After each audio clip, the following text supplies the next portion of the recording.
क्या हम सबने कभी ट्रेडमिल पर दौड़ते हुए ये सोचा है कि हम अपनी पूरी ताकत लगा रहे हैं, पसीना बहा रहे हैं, सांस भी फूल रही है, लेकिन हम पहुंच कहीं नहीं रहे हैं।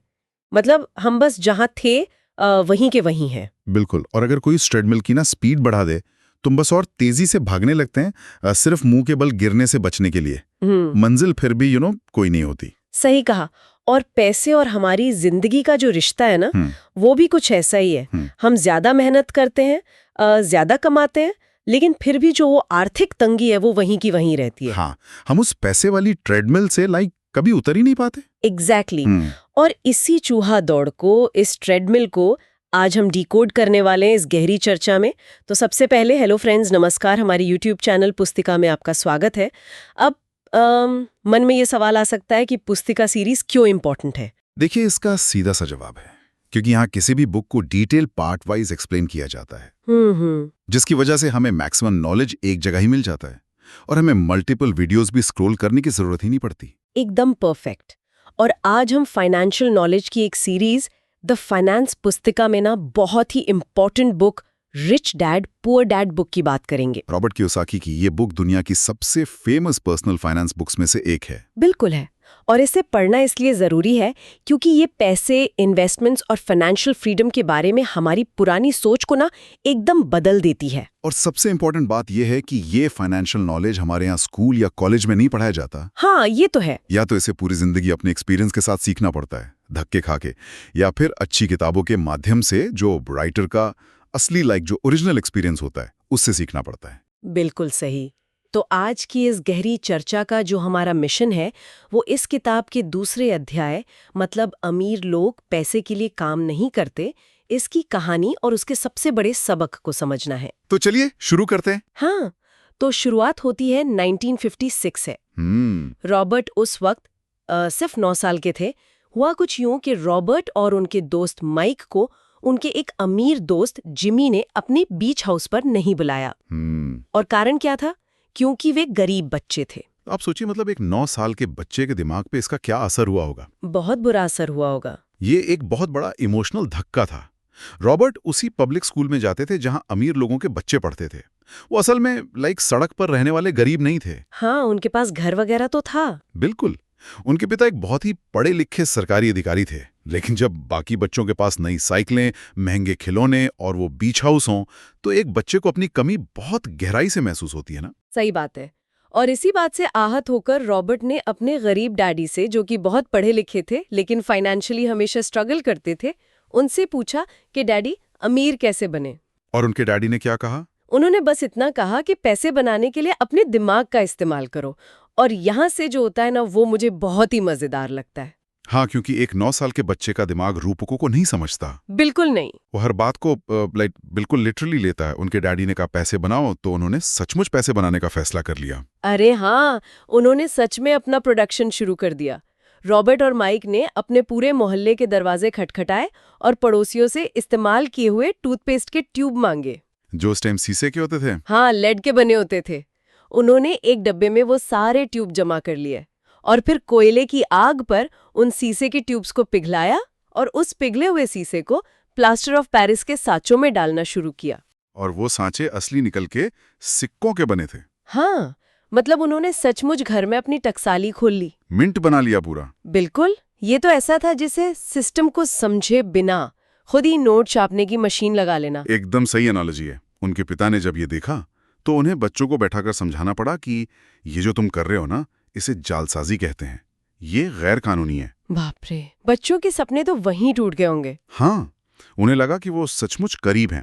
लेकिन उनके पिता ने उनकी इस क्रिएटिविटी की तारीफ की। उन्होंने कहा कि कम से कम तुमने कुछ किया। फिर उन्होंने एक बहुत बड़ी बात मानी कि देखो, मुझे पैसा बनाना नहीं आता। और उन्होंने रॉबर्ट को माइक के डैडी यानी अमीर डैडी के पास भेजा, जो असल में पैसे बनाने की कला जानते थे। तो जब दोनों बच्चे माइक के डैडी के पास गए तो क्या उन्होंने तुरंत कोई जादुई फॉर्मूला बता दिया? नहीं, अमीर डैडी का सिखाने का तरीका किसी क्लासरूम जैसा बिल्कुल नहीं था। अच्छा, उन्होंने बच्चों के सामने एक शर्त रखी। उन्होंने कहा कि मेरे लिए काम करो, तभी मैं सिखाऊंगा। ओके। उन्होंने सुपरमार्केट में डिब्बों की धूल साफ करने का काम दिया। वो भी सिर्फ 10 सेंट प्रति घंटे की दर से। 1 मिनट 10 सेंट 1956 के हिसाब से भी 10 सेंट बहुत कम थे। बहुत कम थे। 3 हफ्ते बाद रॉबर्ट ऊब गए। 30 सेंट की कमाई से सिर्फ कॉमिक्स आती थी। तो एक बच्चे के नजरिए से देखा जाए तो रॉबर्ट का गुस्सा होना तो लाजमी था। उसे लगा होगा कि उसका शोषण हो रहा है। बिल्कुल लगा था। वे काम छोड़ने और अमीर डैडी से शिकायत करने पहुंचे। तो अगर वो शोषण लग रहा था तो इसमें अमीर डैडी का वो क्या सबक छुपा था जो वो देना चाहते थे? देखिए, अमीर डैडी यही चाहते थे कि वो गुस्सा हों। उन्होंने समझाया कि जिंदगी इसी तरह सिखाती है।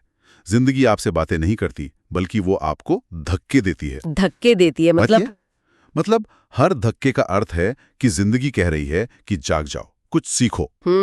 बहुत गहरी बात है। ज्यादातर लोग इन धक्कों से डरकर हार मान लेते हैं या अपने बॉस को, अपनी नौकरी को कोसते हैं।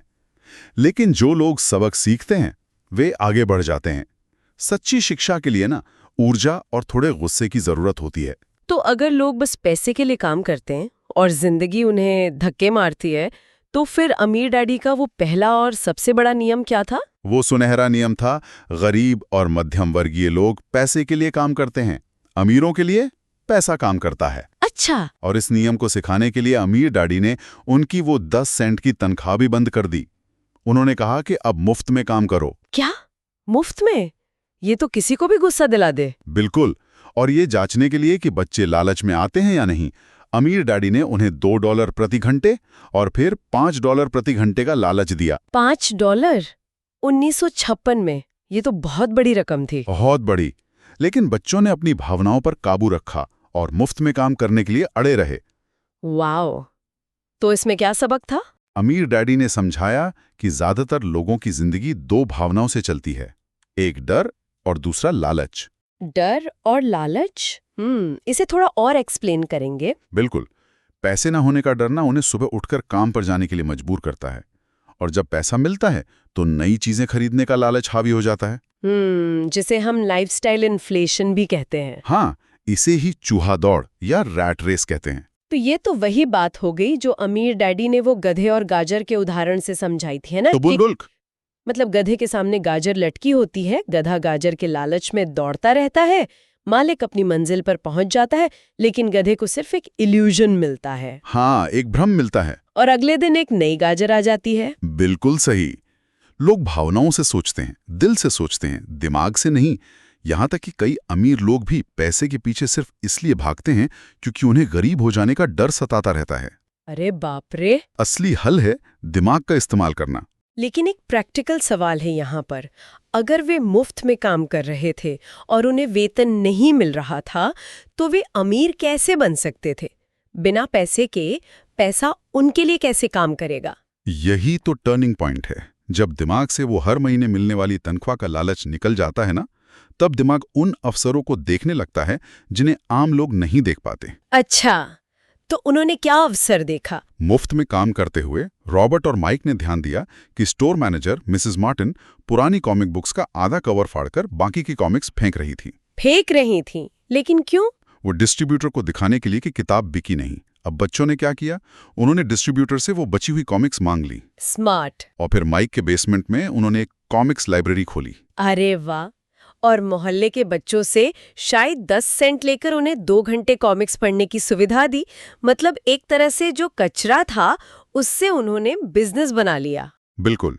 और सबसे बड़ी बात, उन्होंने माइक की बहन को $1 प्रति सप्ताह देकर लाइब्रेरियन रखा। मतलब डेलीगेशन, काम सौंप दिया। हाँ, अब उन्हें हर हफ्ते $9.5 का मुनाफा हो रहा था और उन्हें खुद वहां मौजूद रहने की जरूरत नहीं थी। ये हुई ना बात।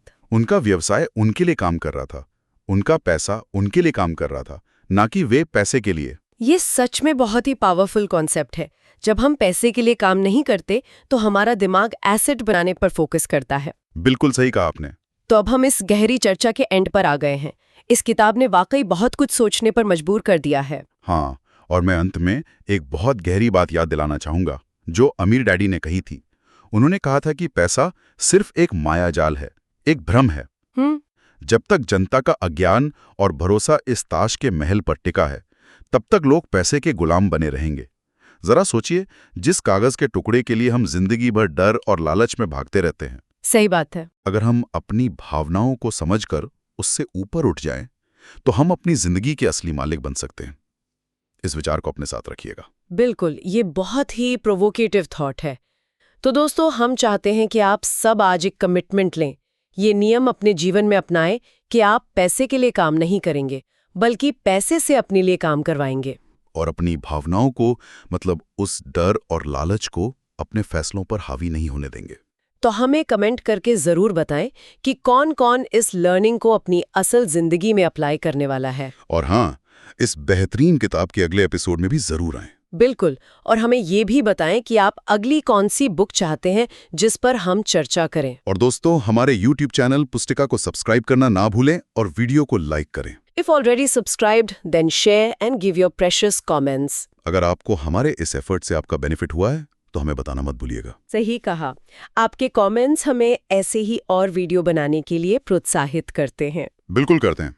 और हाँ, इस बुक के नेक्स्ट एपिसोड के साथ-साथ हम नेक्स्ट कौन सी बुक लाने वाले हैं, ये सब जानने के लिए बेल आइकन को जरूर प्रेस करें। तो मिलते हैं अगली बार, तब तक के लिए कीप लर्निंग।